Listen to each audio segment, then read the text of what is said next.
Bom dia, terceiro ano. Como vocês estão, meus queridos?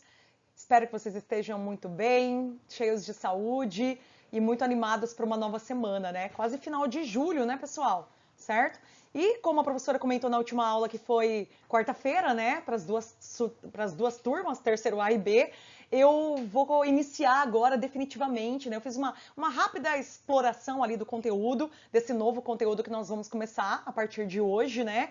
E claro que eu vou voltar em algumas coisas que eu falei de maneira breve, tá? Então, para vocês que assistiram a minha última aula ao vivo, eu já disse para os alunos que nós vamos começar a terceira fase do modernismo, né? Finalizamos aquela parte sobre a prosa regionalista de 30, né? Dando exemplos ali com a obra Vidas Secas do Graciliano Ramos, que é uma obra de regionalismo universal, que abrange também esse olhar de engajamento, né? De postura crítica que os autores dessa literatura, dessa era do romance brasileiro, né, vai iniciar, tudo bem? Durante ali a segunda fase do modernismo. Agora, dando continuidade à linha moderna, né, ao movimento modernista, nós vamos para a terceira e última etapa desse grande movimento literário que durou, né, muitos anos aqui no Brasil e que fez uma modificação na forma de pensar, na forma de agir literariamente falando, né? As posturas foram renovadoras, ao mesmo tempo tradicionais, ao mesmo tempo ideológicas, e chegamos então agora a essa última fase, né? Uma fase que começa cronologicamente a partir de 1945 e vai mais ou menos, né, até 1980. Eu disse na última aula, na aula ao vivo, para tomarem bastante cuidado com essa data final, porque dependendo do teórico da literatura, né, da crítica literária utilizada, vocês vão encontrar outras datas, tá, gente? Certo? Às vezes essa data de 1980, você vai pesquisar alguma coisa a mais, né, aprofundar um pouquinho dos estudos e fala, nossa, mas a data que a professora deu como um término da terceira fase não é essa. Mas é porque pode sim aparecer mais de uma variação de final dessa terceira fase, tá?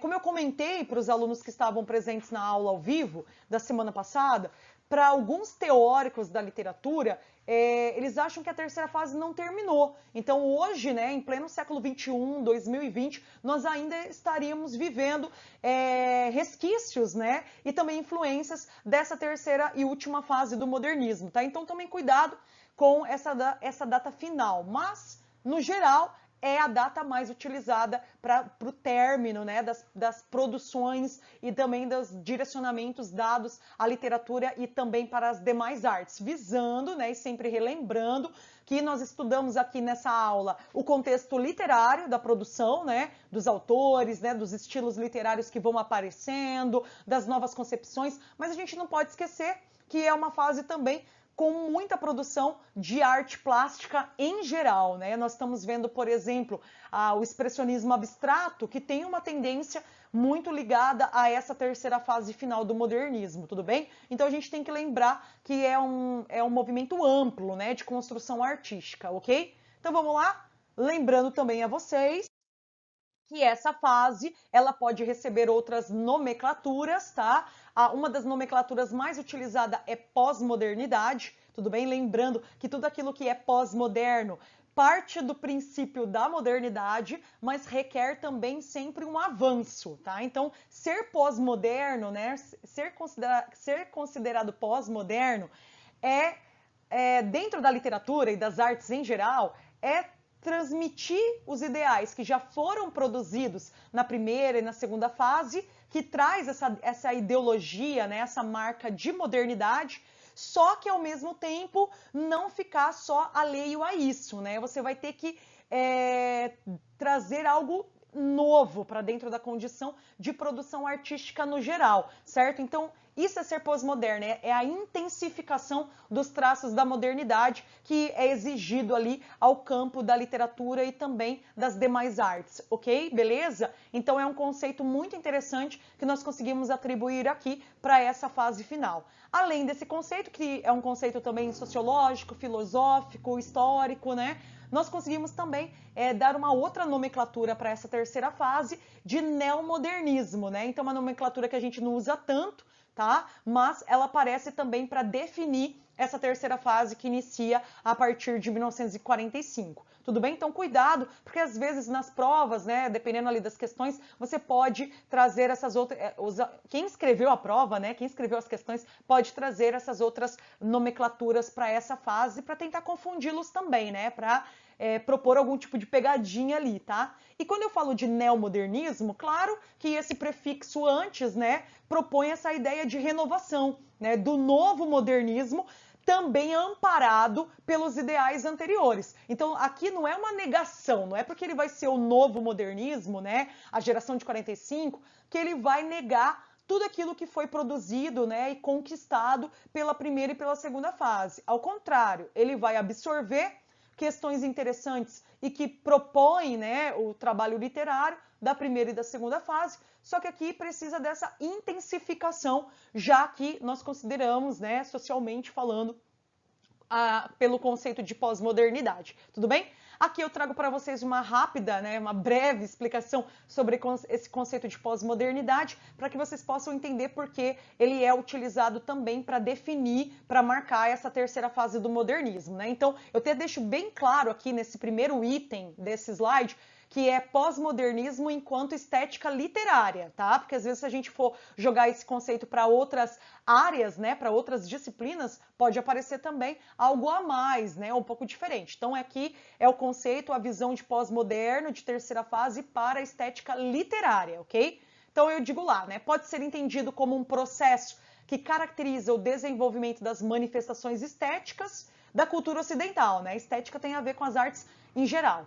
Entretanto, como eu também comentei um pouquinho na aula passada, né, ele se deixa perceber mais claramente, né, de forma mais perceptível em países desenvolvidos, ok? Desenvolvidos na economia, na política, na educação e, consequentemente, também na cultura, né, gente? Onde entra a literatura e as artes, como a França e também os Estados Unidos, do que em países menos desenvolvidos, subdesenvolvidos, como o Brasil.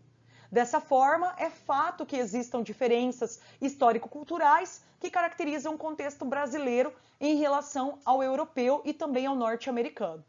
Mas a gente não pode deixar de citar que esse conceito pós-moderno aqui para o Brasil, ele foi muito bem empregado por conta também das questões teóricas, né? Em termos de teoria e também de aprofundamento estético, literário, de obras que foram construídas, que foram publicadas, né? O direcionamento dado pelos autores, nós somos considerados pós-modernos. Então a gente não, assim, economicamente falando, né? Politicamente falando, nós não somos pós-modernos, certo? Mas em termos de teoria, né, e de evolução e aprofundamento estético, literário, no caso, né, nós podemos sim ser considerados, a partir de 1945, uma literatura, uma arte pós-moderna que pode ser muito bem comparada ou até melhor do que aquelas produzidas na Europa e, consequentemente, na linha norte-americana, tudo bem? Então, em termos de literatura, nós não perdemos em nada, né, a partir dessas escritas literárias do neomodernismo, para os autores estrangeiros, tá? Então aqui vocês vão ter uma gama, né, um número de autores muito grandes, muito diferentes entre si, tá? Tanto da linha da prosa quanto da linha da poética, porque ambos os gêneros literários foram muito bem trabalhados pela terceira fase, além do teatro, né? Não posso deixar de citar as peças teatrais que vão aparecer e também, né, as empresas, as indústrias teatrais e cinematográficas que vão aparecer a partir de 1945 e que propõem também essa renovação e esse aprofundamento das suas escritas e estéticas literárias, tá? Então, em relação à literatura e às artes, o Brasil, com certeza, a partir da terceira fase do modernismo, a partir da pós-modernidade, tem essa mesma força de produção e também de estruturas, né, comparadas às obras europeias e também norte-americanas, tudo bem? Então, na literatura, nas artes, nós somos sim considerados pós-modernos, ok? Aqui eu trago também um outro item super importante sobre a questão do propósito, né? O que a arte, né, a literatura principalmente, da terceira fase do modernismo, da geração de 45, propõe através das suas escritas literárias, através da publicação das suas obras, né? Então eu coloco lá para vocês esse segundo item. A arte busca expressar uma economia dependente, uma sociedade absolutamente diferente e matizada, né, organizada, em meio à miséria e o analfabetismo, misturadas com o avanço tecnológico de computadores sofisticados. São as consciências estéticas, né, de cada um dos autores de diferentes gêneros literários, ok? Que conduzem à produção pós-moderna. Então, toda essa carga, né, de estética que vai ser utilizada pelos autores é que faz com que haja esse processo de pós-modernidade para o Brasil em termos de literatura e arte. Por isso, as narrativas, né, as prosas, que vai ser um dos gêneros trabalhados aqui, um dos principais gêneros, tá? Se a gente comparar, só para vocês entenderem, se a gente comparar a produção da prosa com a produção da lírica e também do teatro, né, já não esquecendo dele, a prosa foi o gênero mais produzido durante a terceira fase. Só que em termos de construção e também de estética, ela não perde em nada. Na verdade, os outros gêneros, né, a lírica e o teatro, né, o gênero dramático, não vão perder em nada para a prosa, tá? Então, é só por questão de número de produções, tá? Então, é por isso que eu cito, ok? Então, por isso as narrativas, que vai ser o gênero mais produzido durante a terceira fase, vão se apoiar no cotidiano, né, nessa realidade típica da época, e por isso também vão transmitir para os seus leitores esse caráter espontâneo, né, esse caráter social, esse caráter muitas vezes introspectivo, tá? Estamos trabalhando também essa formação do inconsciente coletivo, ok? Então, são obras que devem ser lidas de uma forma bem prestigiada. E claro que muitas vezes você vai precisar de um aprofundamento maior no momento da leitura e da análise, ok? Existem, como eu comentei, né, existem muitos autores de vários gêneros literários e cada um deles vão manter uma estética muito própria e muito consciente daquilo que estão produzindo. O interessante é que aqui, pessoal, só para vocês entenderem, é que diferente da primeira e da segunda fase, que muitas vezes os autores tinham uma certa comunicação, né, para manter esse ideal de movimento literário, ok? Na terceira fase, isso não precisará ser nítido, tá? Não que eles não vão dialogar entre si em algum ou outro elemento que eles vão aplicar nas suas produções literárias, mas esse diálogo, ele não precisa ser tão evidente, tá? Então, por exemplo, o autor pode trabalhar regionalismo, né? Pode trabalhar essa temática agrária, rural, mas não necessariamente precisa ser próxima àquilo que um outro escritor também vai produzir sobre regionalismo. Tá? Então a gente consegue perceber que existe essa ligação, né? Mas é uma ligação mais implícita, já que, como eu comentei na semana passada, a maioria dos autores aqui da terceira fase serão regidos, né, serão levados a produzir uma literatura que também transmita essa realização,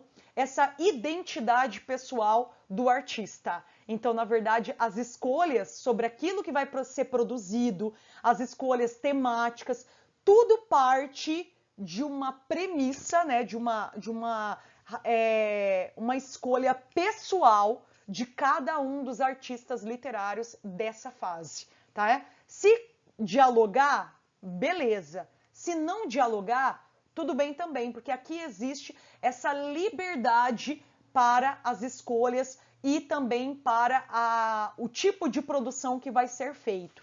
Então a gente vê uma variação de coisas novas que já apareceram antes, durante a formação da literatura brasileira, em geral, e também algo que é muito novo, né? Que é considerado, assim, totalmente, inicial aqui no Brasil. Tudo bem que é o caso, por exemplo, de algumas técnicas utilizadas pela Clarice Lispector, que vai ser a primeira autora que eu vou trabalhar já para a prova da UEM. Tudo bem? Como eu avisei também na semana passada. Ok? Aqui eu trago para vocês um pouquinho do contexto histórico-social da época, porque a gente não pode esquecer que toda a literatura, que toda a arte, né, todo o processo cultural parte também desses fatores históricos sociais que estavam acontecendo naquele momento, né? Então a postura, muitas vezes, do artista diante daquilo que ele vai escrever muitas vezes é regido também por esses fatores. Então é sempre bom a gente resgatá-los, né? A minha intenção aqui não é ficar trabalhando a parte da história do Brasil na história geral, mas sim só trazer de uma forma ampla para que vocês possam ter na visão, né, quais são as situações que, querendo ou não, influenciaram direta ou indiretamente algumas escolhas dos autores da literatura dessa fase. Tudo bem? Então vamos começar aqui, tá? Claro, primeira questão que a gente não pode deixar de esquecer é o fim da Segunda Guerra Mundial, né, gente? Que promove também algumas mudanças aqui no Brasil. Por exemplo, né, o Brasil acaba virando, não só o Brasil, mas também outros países, acabam virando abrigo de alguns intelectuais do Partido Comunista, né? E isso, querendo ou não, influencia diretamente numa linha literária mais social e mais crítica. Ainda mais que muitos autores, principalmente da segunda fase, como Carlos Drummond de Andrade, o próprio Graciliano Ramos, né, do Regionalismo de 30, também estavam filiados, né, ou ligados a alguns ideais advindos desse partido. Então a gente começa a perceber que existe sim uma busca, né, dessa consciência de coletividade através não só do abrigo desses intelectuais, mas também da troca de informações e conhecimento que eles tinham, né, durante essa época. A Guerra Fria, né, consequentemente, é outro fator histórico importante que vai separar o mundo em dois blocos distintos, né? Um capitalista, muitas vezes vinculado, né, aos Estados Unidos, e outro socialista, né? Então a gente tem essa divisão do mundo e também isso reflete significativamente na postura e na condição de escrita literária. Como que eu vou me comportar agora diante dessa divisão, né, aparentemente territorial, né? Territorial e também ideológica, ok? Então isso vai influenciar também no comportamento e naquilo que os autores vão tentar escolher para colocar nas suas obras. Eu já digo a vocês que os ideais socialistas, né, são os que mais imperam dentro da literatura brasileira nesse nível intelectualizado, ok? De grupos intelectualizados que vão aparecer sucessivamente aqui na terceira fase. 1951, né, na verdade, antes, a gente vai ter algumas crises internas que vão enfraquecer, né, a ditadura de Getúlio Vargas e, consequentemente, isso também vai virar um problema em cadeia, né, que logo depois, em 1954, acaba com o suicídio dessa figura política que foi tão operante, tão importante aqui no Brasil, certo? Com isso, a gente tem um fator super legal que vai fazer uma modificação também no cenário não só político e econômico, mas também industrial brasileiro, que são as eleições diretas que vai colocar no governo o Juscelino Kubitschek, né, que se torna o presidente e vem como um símbolo, né, o símbolo do governo dele é esse slogan de Brasil Grande, né, 50 anos em 5. Ele era uma das propostas, né, que ele trazia dentro da sua candidatura, certo?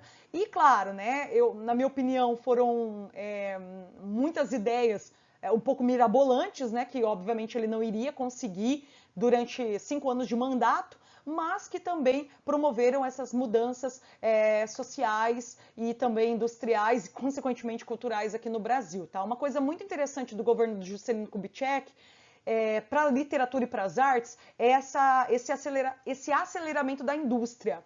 Quando a indústria acelera, claro, né, a gente vai ter, por um lado, fatores positivos, mas também outros negativos. Mas para as artes, isso é positivo. Por quê? Porque começam a aparecer várias indústrias relacionadas ao campo das artes.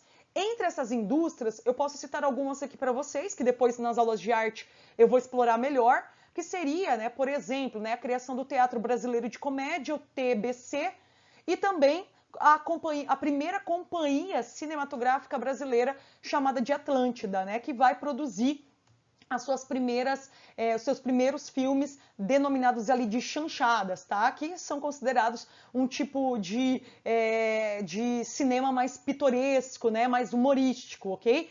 Fiquem tranquilos que essa parte sobre o cinema e sobre o teatro, a professora vai trabalhar um pouco mais aprofundado nas aulas de arte, ok? Mas é interessante citar, porque existe, sim, não só para para o campo das indústrias em geral, um lado também destinado para esse crescimento artístico, ok? Certo? Outra questão interessante, né, é o aparecimento depois não só da Atlântida, mas também de outras empresas cinematográficas que vão vir também com uma consciência de construção de indústria e também de cultura para o Brasil, tá? A gente tem também ali, né, esse deslocamento das massas, né? A gente começa a perceber que as cidades vão ganhando cada vez mais população, né? E isso também traz problemas e mazelas sociais, consequentemente, né? Ao mesmo tempo cria-se oportunidade, mas também fecham-se as portas para as classes marginais e menos operantes financeiramente aqui no Brasil, né? O rádio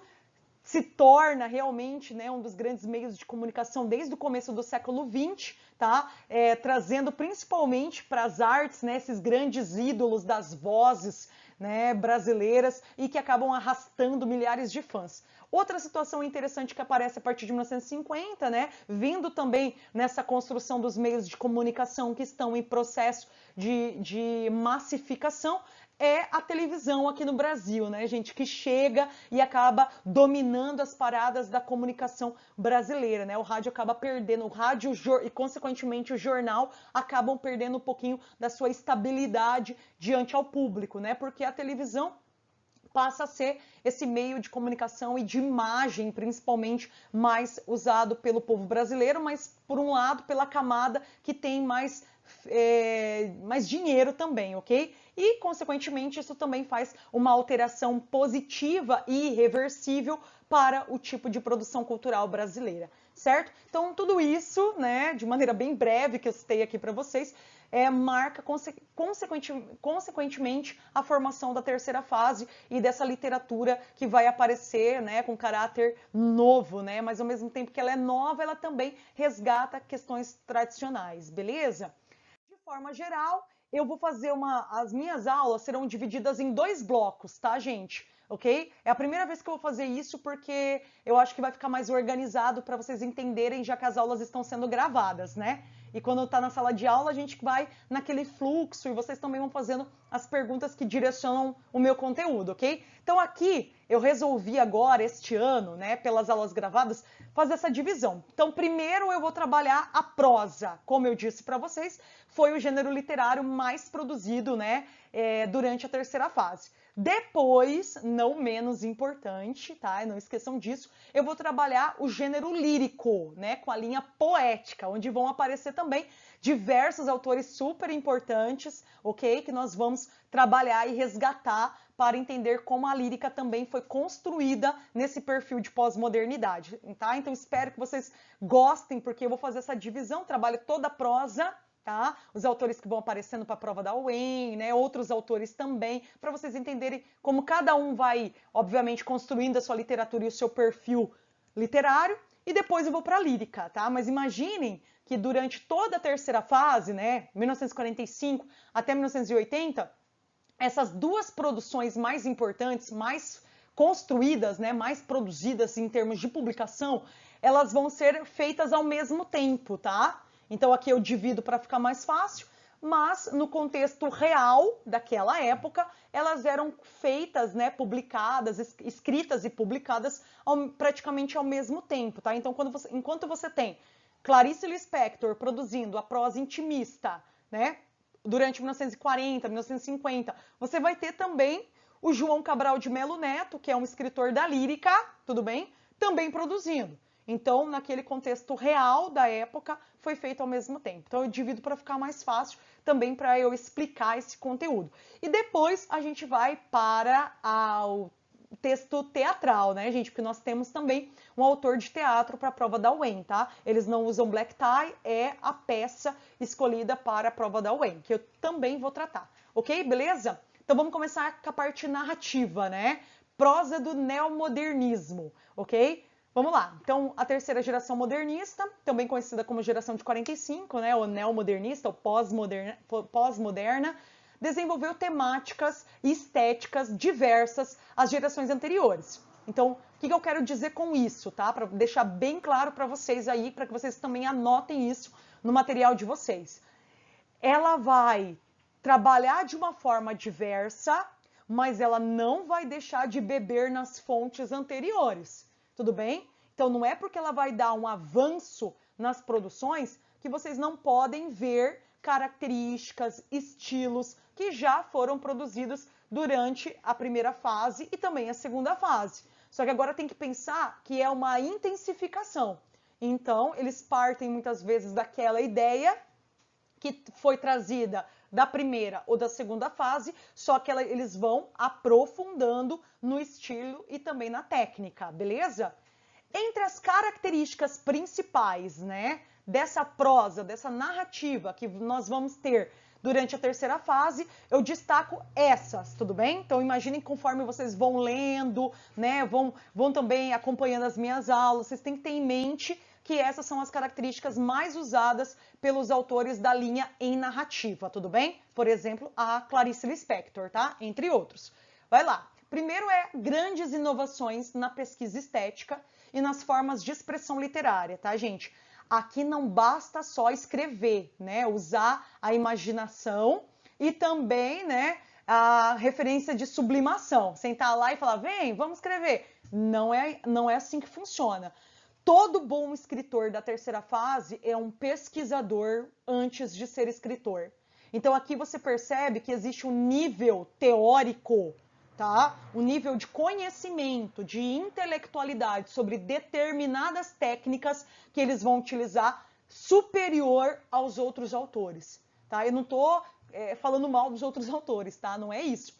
Mas a gente percebe que o autor, para escrever aquela obra, não foi simplesmente trazer influências de outros autores e trazer a sua própria criação ficcional. Ele precisou estudar, tá, gente? Para não fazer besteira, ok? Para tornar aquilo ali realmente neomoderno, certo? E vocês vão ver isso muito na Clarice. Tem muitas técnicas que a Clarice colocou nas obras dela que tornam essa obra mais introspectiva, que ela realmente teve que estudar. Porque se ela só escrevesse e deixasse ali o negócio rolar, pode ser que viraria uma merda, tá? Desculpa a palavra, mas pode ser que viraria uma bosta de escrita. Então não foi isso que ela... a pretensão dela foi aplicar também esse lado intelectual a partir de estudos prévios, ok? Beleza? Então precisa estudar. Então ninguém nasce sabendo nada, desenvolvendo aquilo ali assim, de um dia para outro. Ela precisou ter esse aprofundamento e também uma evolução ao longo da sua carreira literária. Beleza? Próximo item, preocupação com a pesquisa em torno da própria linguagem.